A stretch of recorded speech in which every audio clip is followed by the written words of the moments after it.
Hello students, आज के videos में हम अकाउंटिंग रेशियो चैप्टर स्टार्ट करने जा रहे हैं। अकाउंटिंग रेशियो के बारे में मैंने आपको पहले के कुछ वीडियोस में आपको थ्योरी बताई थी और होपफुली वो आपको समझ में भी आई होगी। अकाउंटिंग रेशियो हमारे कोर्स में सीबीएसई एग्जामिनेशन में प्रैक्टिकल फॉर्म में पूछा जाता है और आपको थ्योरी पढ़ के ये पता भी चला होगा कि अकाउंटिंग रेशियो कोई भी कंपनी, कोई भी ऑर्गेनाइजेशन इसलिए बनाता है, यूज करता है क्योंकि अकाउंटिंग रेशियो हमको बताता है कि हमको क्या करना चाहिए, क्या करना हमारे लिए बेनिफिशियल है। क्योंकि एक ट्रेंड का, एक मैनेजरियल डिसीजन लेने में अकाउंटिंग रेशियो हमको बहुत हेल्पफुल रोल प्ले करता है। अकाउंटिंग रेशियो के बिना हम कोई भी स्ट्रेटजी मेकिंग अगर कर रहे हैं तो हो सकता है कि उसके सक्सेस होने में कुछ न कुछ प्रॉब्लम हो, बट अकाउंटिंग रेशियो को हमारे अकाउंटिंग ड्रॉबैक से बचाकर ही इसका फायदा लिया जा सकता है। क्योंकि अगर अकाउंटिंग का ड्रॉबैक विंडो ड्रेसिंग से अफेक्टेड है हमारा अकाउंटिंग रेशियो एनालाइजेशन, तो सिचुएशन में हमारी अकाउंटिंग रेशियो को एनालाइज करने का और उसके अकॉर्डिंग जजमेंट लेने के पे जो हमारा व्यू है, जिस मोटिव के साथ हम काम करते हैं, तो सिचुएशन में ये सक्सेस उतना नहीं हो पाएगा।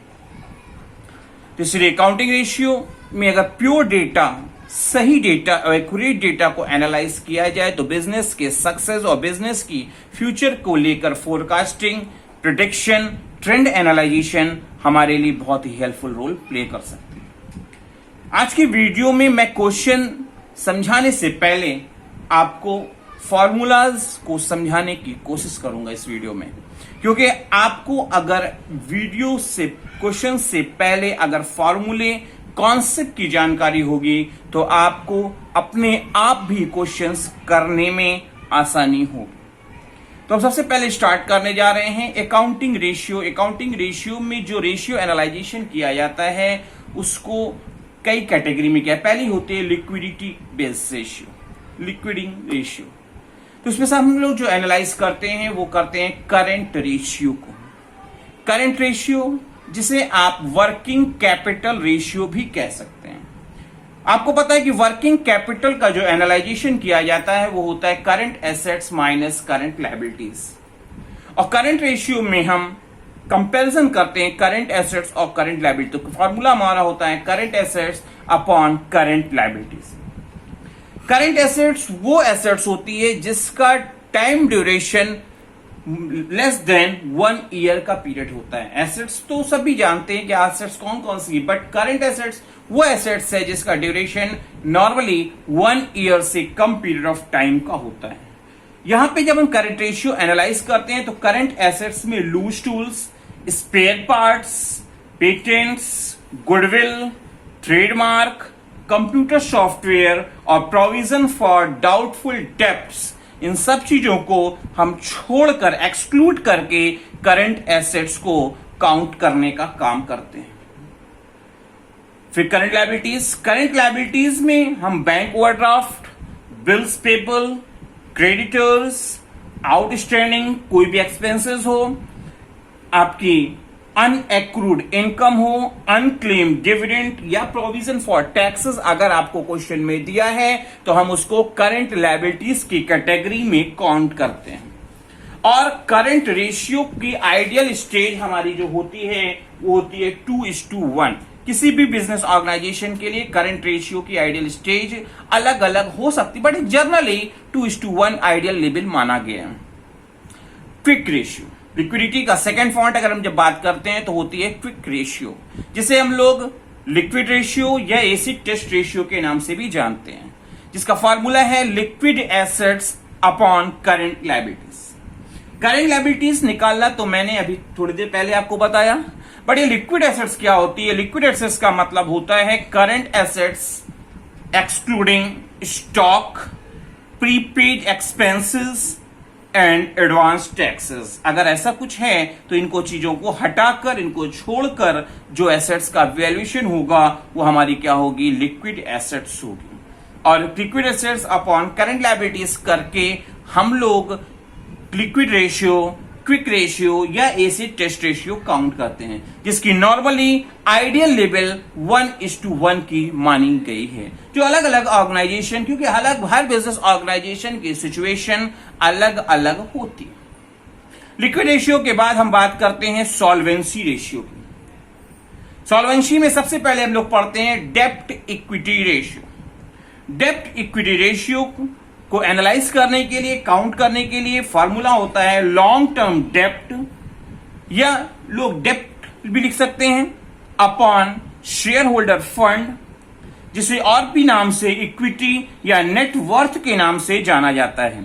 लॉन्ग टर्म डेब्ट कहें या डेब्ट कहें, अपॉन शेयर होल्डर फंड या इक्विटी या नेटवर्थ, किसी भी वर्ड का आप यूज करके डेब्ट इक्विटी रेशियो काउंट कर सकते हैं। लॉन्ग टर्म डेब्ट का मतलब होता है डिबेंचर्स, बैंक लोन, कोई भी लोन, मॉर्गेज लोन, किसी भी फाइनेंशियल इंस्टीट्यूशन से लोन, पब्लिक डिपॉजिट्स, ये सब हमारे क्या होते हैं, लॉन्ग टर्म डेब्ट्स होते हैं। फिर शेयर होल्डर फंड, इक्विटी की जब हम बात करते हैं तो उसमें आता है equity share capital, preference share capital, reserve, general reserve, profit, credit balance अगर है, और प्लस सिक्योरिटी प्रीमियम। इन सभी चीजों को ऐड ऑन करके, हो सकता है कि आपके क्वेश्चन में कोई इसमें से चीज ना भी हो, तो जितना है उसको लेके करेंगे। और ये जो प्रॉफिट लॉस क्रेडिट बैलेंस बोला है, अगर हमको डेबिट बैलेंस दिया होगा तो इसको हम लोग उसमें से सब्सट्रैक्ट कर देंगे, क्योंकि क्रेडिट बैलेंस मतलब यहां प्रॉफिट है और डेबिट बैलेंस लिखा होगा तो मतलब हमारा ये लॉस होगा। इसी तरह से शेयर होल्डर फंड के नाम से भी आप इसे काउंट कर सकते हो। और इसको काउंट करने का दूसरा तरीका हमारा होता है non current assets plus working capital minus non current liabilities, मतलब नॉन करेंट लायबिलिटीज मतलब फिक्स लायबिलिटीज। इससे भी आप अपना इसको काउंट कर सकते हैं, लॉन्ग टर्म लायबिलिटीज। आप इसको और दूसरे तरीके से भी काउंट कर सकते हैं, नॉन करेंट एसेट्स मतलब fix assets plus current assets minus current liabilities minus non current liabilities, मतलब लॉन्ग टर्म लायबिलिटीज। इसके बेसिस पर भी हम लोग शेयर होल्डर फंड को काउंट कर सकते हैं। इसके बाद सॉल्वेंसी रेशियो में जब हम दूसरा स्टेप लेते हैं वो होता है हमारा टोटल एसेट्स टू डेब्ट रेशियो। नाम से ही पता चल रहा है कि डेब्ट का एसेट से कनेक्टिविटी चेक करनी है, तो इसका फॉर्मूला होता है total assets upon long term डेब्ट। टोटल एसेट्स का मतलब है एसेट साइड का टोटल। इसमें आप ऐसे भी कर सकते हो, अगर आपको सेगमेंटाइज करके दिया है तो नॉन करेंट एसेट्स मतलब fix assets plus non current investment, long term loans and advances plus current asset. अगर आपको सेगमेंटाइज करके दिया हुआ है तो आप ऐसे करेंगे, अदरवाइज आप टोटल ऑफ एसेट साइड भी लिख के टोटल एसेट्स मेजर कर सकते हैं। इसके बाद हमारा जो आता है वो आता है आपका प्रोप्राइटरी रेशियो। प्रोप्राइटरी रेशियो में हम share holders fund upon total assets को इवेल्युएट करते हैं, क्योंकि शेयर होल्डर फंड को पहले ही हमने काउंट करके बता दिया कैसे किया जाता है, और टोटल एसेट्स को कैसे काउंट किया जाता है उसको हमने आपको बता चुके हैं। तो आप उसी बेसिस पे इसको कैलकुलेट करके इस फॉर्मूले में पुटअप करेंगे और आपको प्रोप्राइटरी रेशियो मिल जाएगा। सॉल्वेंसी रेशियो में चौथा स्टेप हमारा जो होता है वो होता है इंटरेस्ट कवरेज रेशियो का। इंटरेस्ट कवरेज रेशियो का फॉर्मूला है profit before interest and taxes upon fixed interest charges.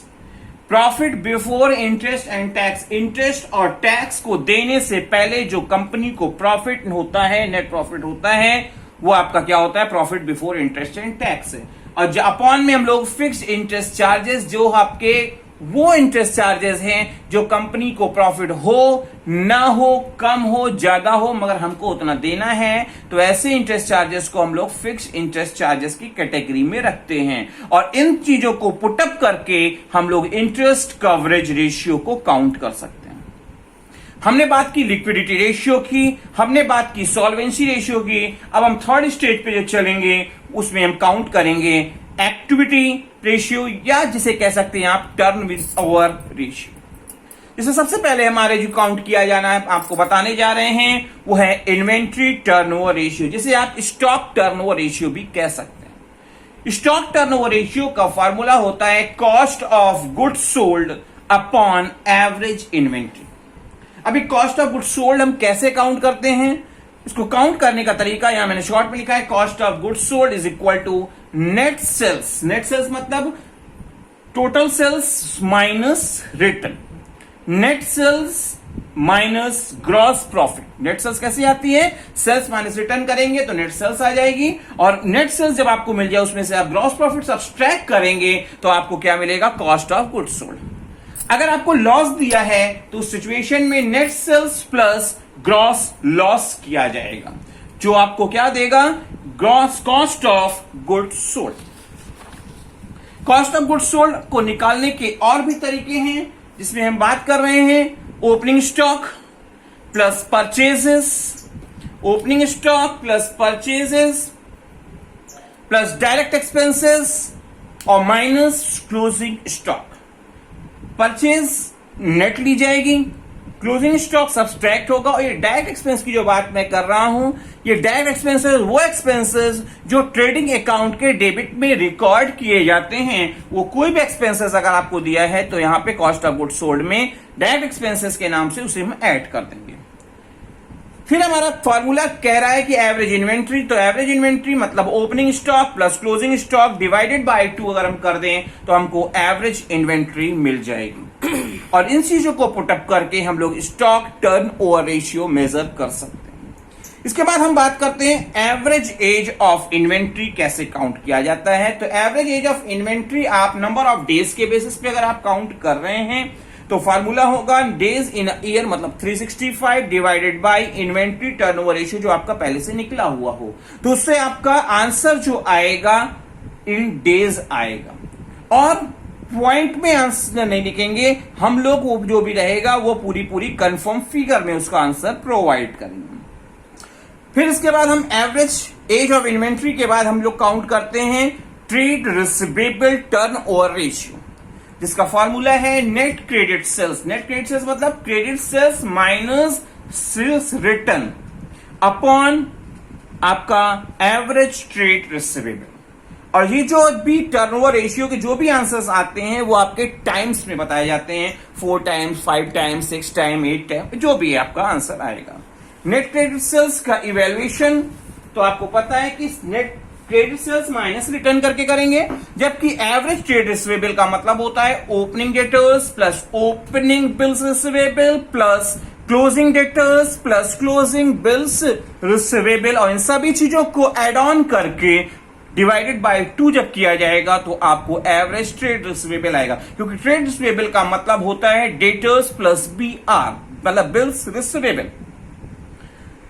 जब आपको ट्रेड रिसीवेबल टर्नओवर रेशियो आता है तो उसी के रिजल्ट के बेसिस पे हम लोग एवरेज कलेक्शन पीरियड काउंट करते हैं, जो अगर आप डेज पे काउंट कर रहे हैं तो 365 divided by trade receivable turnover ratio हो जाएगा, जो नंबर ऑफ डेज में आंसर देगा। अगर आप मंथ के बेसिस पे काउंट कर रहे हैं तो साल में 12 महीने होते हैं, 12 divided by trade receivable turnover ratio, तो आपका आंसर मंथ में आएगा। अगर आप वीक पे काउंट कर रहे हैं तो वीक साल में होते हैं 52 weeks upon trade receivable turnover ratio, और फिर जब रिजल्ट लिखेंगे इन वीक लिखेंगे। इसके बाद हम लोग को काउंट करना सीखना है, वो होता है ट्रेड पेबल टर्नओवर रेशियो। अभी ट्रेड रिसीवेबल की बात की थी, अब ट्रेड पेबल की बात है। ट्रेड पेबल का मतलब एक लायबिलिटी की बात है, तो उसका फॉर्मूला होता है हमारा नेट क्रेडिट परचेज, मतलब क्रेडिट परचेज में से जब आप अगर रिटर्न दिया है तो सब्सट्रैक्ट कर दें तो आपको पता चल जाएगा कि आपका नेट क्रेडिट परचेज क्या है, अपॉन आपको करना होता है एवरेज ट्रेड पेबल, जो कैसे काउंट होता है opening creditors plus opening bills payable plus closing creditors plus closing bills payable. जरूरी नहीं कि सारी चीजें आपके पास अवेलेबल है, बट अगर है तो इन चारों चीजों को ऐड करने के बाद डिवाइडेड बाय 2 करने पर आपको एवरेज ट्रेड पेबल मिल जाएगा। इससे आपको जो भी आएगा उसका आंसर आप इन टाइम्स आप बताएंगे। फिर आप बताते हैं एवरेज पेमेंट पीरियड। अभी हमने ट्रेड रिसीवेबल पे जब बात किया था तो कलेक्शन पीरियड था, यहां पे पेमेंट पीरियड है। अगर आप डेज पे काउंट कर रहे हैं तो 365 divided by trade payable turn over ratio हमारा फॉर्मूला लगेगा और आंसर डेज में आएगा।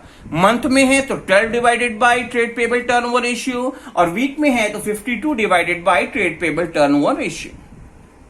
इसके बाद हम आपको बताने जा रहे हैं वर्किंग कैपिटल टर्नओवर रेशियो। नाम ही वर्किंग कैपिटल। वर्किंग कैपिटल का मतलब होता है current assets minus current liabilities, और इसको टर्नओवर रेशियो मतलब सेल्स पे हमें को चेक करना है तो इसका फॉर्मूला होता है net sales upon working capital. Net sales मतलब सेल्स में अगर कोई रिटर्न दिया हुआ है तो उसको हटाने के बाद जो बचेगा वो हमारी नेट सेल्स होगी upon working capital. Working capital मैंने आपको बता दिया है कि उसको current assets minus current liabilities के बेसिस पर मेजर किया जाता है।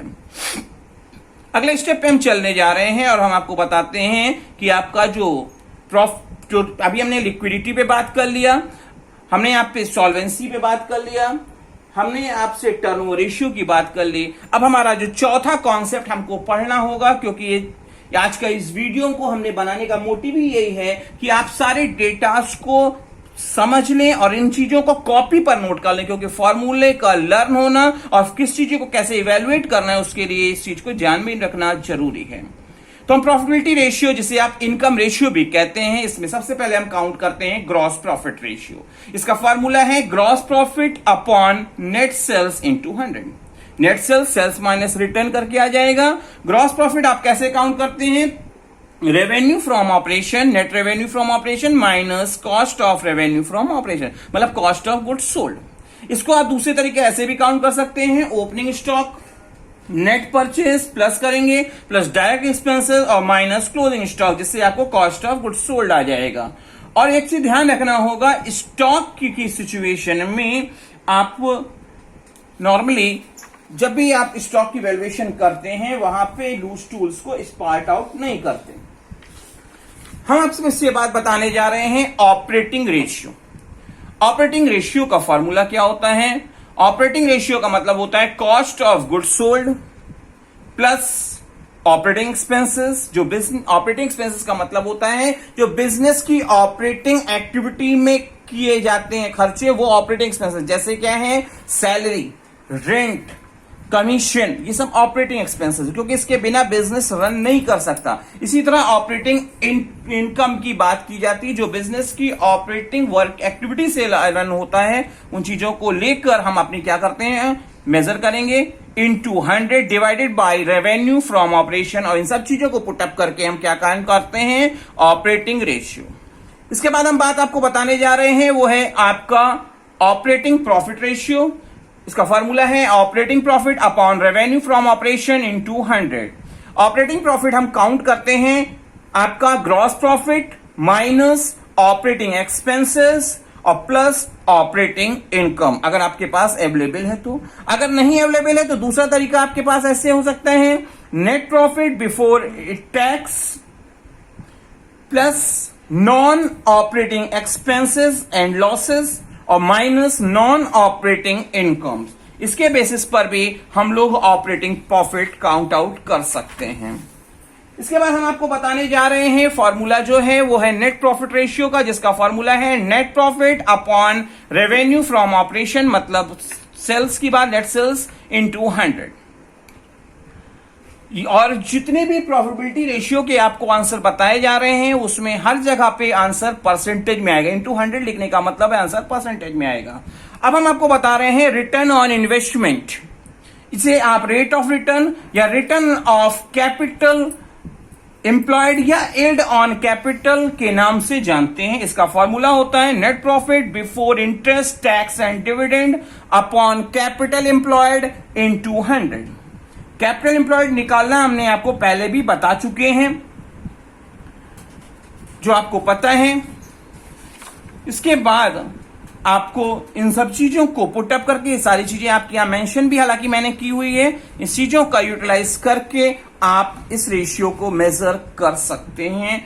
होपफुली ये आपको कॉन्सेप्ट समझ में आया होगा, बट ये कॉन्सेप्ट केवल समझना नहीं है, इस कॉन्सेप्ट को लर्न करना है, मेमोराइज करना है, और लर्न होगा तभी आप क्वेश्चन को अटेम्प्ट कर पाएंगे। इन सारी चीजों को आप कॉपी पे नोट आउट करेंगे और इसके बाद के वीडियोस तभी आपको समझ में आएंगे जब आपको ये कॉन्सेप्ट आएगा और जब आपको ये फॉर्मूले समझ में आएंगे। तो इन चीजों को आप प्रॉपरली स्टडी करें और कॉपी पे पूरा नोट करें।